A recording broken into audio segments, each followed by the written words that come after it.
Adjective clauses. For more information, look at the first 4 charts in Chapter 13 in your textbook. This should be a review of what you already know. If you've taken classes at the intermediate level in our program, then you should have already learned adjective clauses. These 4 charts will go over concepts that you have already learned. So I'm going to do a very quick review today in this video. Let's review clauses very quickly. Clauses are a group of words with a subject and a verb. There are 2 kinds of clauses, independent clauses and dependent clauses. Independent clauses, of course, can stand on their own, but dependent clauses must be attached to an independent clause. There are 3 kinds of dependent clauses: noun clauses, adjective clauses, and adverb clauses. We've already studied noun clauses, and now we're reviewing adjective clauses. Adjective clauses generally begin with a relative pronoun, and they are used to describe nouns and pronouns, just like adjectives. Let's begin by looking at adjective clause pronouns when they're in the subject position. If we have the following 2 sentences, the student lives downstairs, he is from China. We can combine these 2 sentences into one sentence with an adjective clause in the following ways. The student who is from China lives downstairs. Or we can say, the student that is from China lives downstairs. We use who and that when we're talking about people. Either relative pronoun is correct. You will hear both of them in English. The adjective clause is who is from China. Remember that adjective clauses must have a subject and a verb. The subject of the adjective clause is who. The verb is. Who is replacing he in the previous sentence, which was the subject of that sentence, so this is a subject adjective clause. And all of it describes the student. We cannot delete who and that because who and that are the subject of their adjective clauses. If we deleted them, then we would not have a subject in the adjective clause, and that would be wrong. Let's look at the next 2 sentences. That new TV show is boring. It comes on Thursday nights. There are 2 ways to combine these 2 sentences into one sentence with an adjective clause. We can say, that new TV show, which comes on Thursday nights, is boring, or that new TV show that comes on Thursday nights is boring. We can use which or that to describe things. We have a subject, which replaces it in the previous sentence. A verb, comes, and all of it together describes the new TV show. We cannot delete which or that because they are the subjects of their adjective clauses, and so we cannot delete the subject. Please notice the placement of the adjective clause. It always comes next to the noun that it modifies.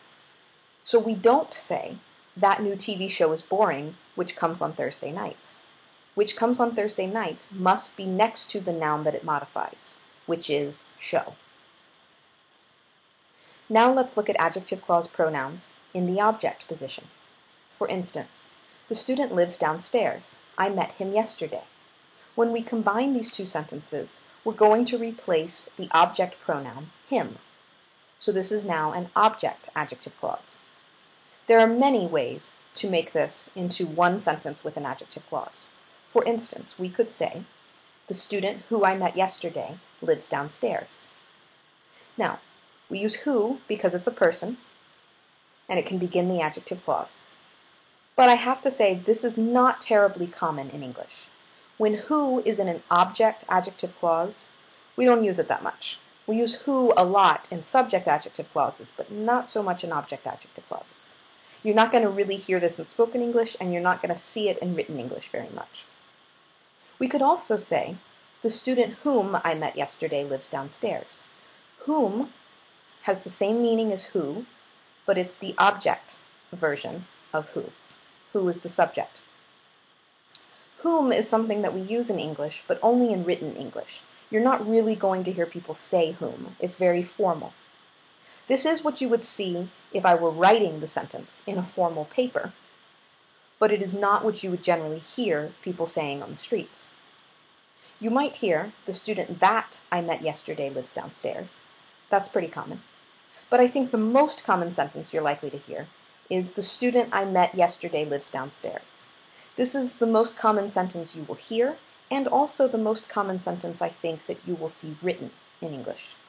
If we can delete the relative pronoun, then we usually do. When your adjective clause is an object adjective clause, you can delete the relative pronoun. If we look at the sentence, the student that I met yesterday lives downstairs, the subject is I, the verb is met. So we have a subject and a verb. So we don't need that. That does not function as the subject here, so we can delete it. And if we can delete it, we usually do. Let's look at another example. That new TV show is boring. I've been watching it. There are many ways to combine these two sentences into one sentence with an adjective clause. I could say, that new TV show which I've been watching is boring. Again, like the first example above, this is correct, but it's not something you're going to hear or see very much in English. I could say, that new TV show that I've been watching is boring. This you will hear, this is pretty common. And the most common, that new TV show I've been watching is boring. Again, if we can delete, we usually do. The relative pronouns who and which are always correct, but they are more common when the adjective clause is a subject adjective clause rather than an object adjective clause. Now let's look at adjective clause pronouns when they're the object of the preposition. For instance, the student lives downstairs. I spoke to him yesterday. We're going to replace the object pronoun him, which is the object of the preposition to. This is not any more complicated than the examples here. The only thing you have to remember is that you can't forget the preposition. Make sure you keep the preposition in your adjective clause. You could say, the student who I spoke to yesterday lives downstairs. This is correct, but not what you're going to hear very much in English. You could say, the student whom I spoke to yesterday lives downstairs. Also correct, but not very common. You could hear, the student to whom I spoke yesterday lives downstairs. This is correct, and it is the only appropriate way to write this. So if you're writing in formal English, this would be the only correct way to write this sentence. You will not hear this very much in spoken English. You could say, the student that I spoke to yesterday lives downstairs. Or you could say, the student I spoke to yesterday lives downstairs. That would be the most common. If you decide to move the preposition to the beginning of the adjective clause, you must use whom. You do not have any other options. You cannot say to who, and you cannot say to that. If to comes at the beginning of the adjective clause, it must be followed by whom. Let's look at our other example. That new TV show is boring. I have heard about it. We're going to be replacing the object pronoun it, which is the object of the preposition about. I could say, that new TV show, which I have heard about, is boring. This again is correct, but probably not very common in English. That new TV show about which I have heard is boring. This would be the only acceptable way to write this sentence. In formal written English, this is how you would write it.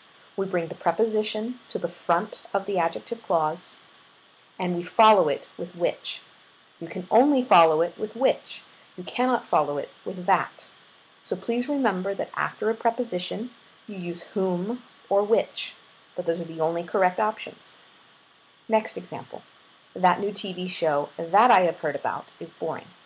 Or you can say, that new TV show I have heard about is boring, which of course is most likely what you're going to hear. Now let's look at adjective clause pronouns when we're talking about possession. When we're describing possession, we use whose. For instance, I am working with the professor. I have read her book. We're going to be replacing her with whose. So we say, I am working with the professor whose book I have read. Please notice how we change the word order here a little bit. This is an object adjective clause. When we have an object adjective clause, just as we looked at before, I met him yesterday.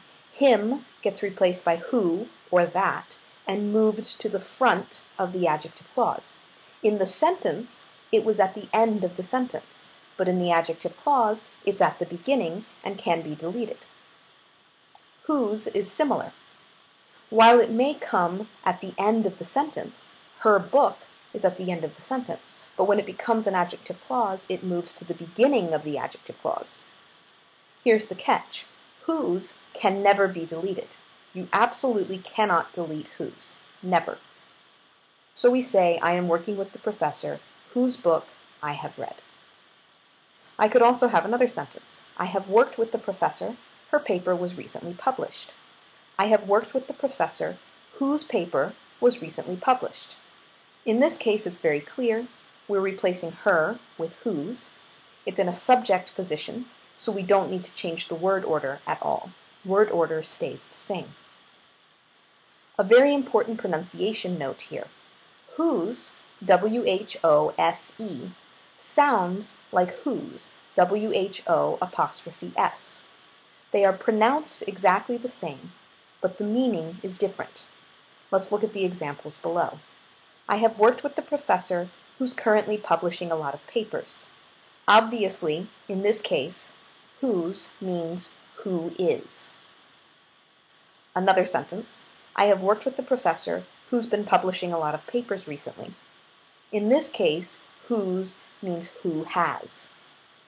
So whose with an apostrophe S can mean who is or who has. It's the same pronunciation as the possessive whose, but the meaning is different.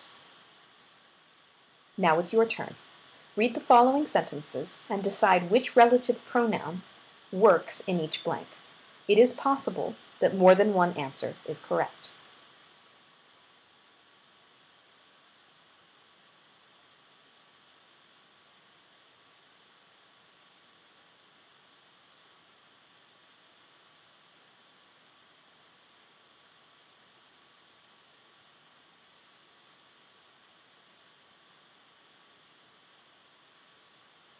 Let's look at the answers. For the first one, the employee to whom I talked earlier said that you could help me. Now we could rearrange this in a variety of ways. We could say the employee who I talked to earlier, the employee that I talked to earlier, the employee whom I talked to earlier, or the employee I talked to earlier. All of those would be correct. But if to is at the beginning of the adjective clause, it must be followed by whom.